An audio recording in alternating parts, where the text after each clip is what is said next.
maanta waxaan halkan aan u soo istaagnay in aan ummadda Soomaaliyeed la wadaagno magacaabista mudan Cabdiraxmaan Cabdishakuur oo ah inuu xiriiriyo howlgalka ama arrimaha humanitarianka kaalmada caalamiga ah kaalmada Soomaalida iyo dadkayna duruufaha ku sugan oo dhibaataysan ka warqabkooda sida xaaladdu ay tahay mar walba la socodkeeda iyo abaartu haddii ay dhammaato xataa ilaahay idinkiis waa dhammaanaysaa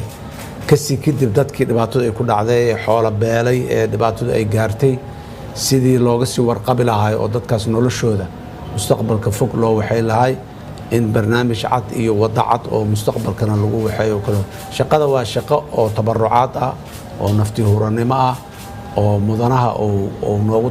ugu tabarucay ummadda Soomaaliyeed annaguna aan la garanay oo u garanay waanu naga aqbalay asaan sheegi doon haddii alla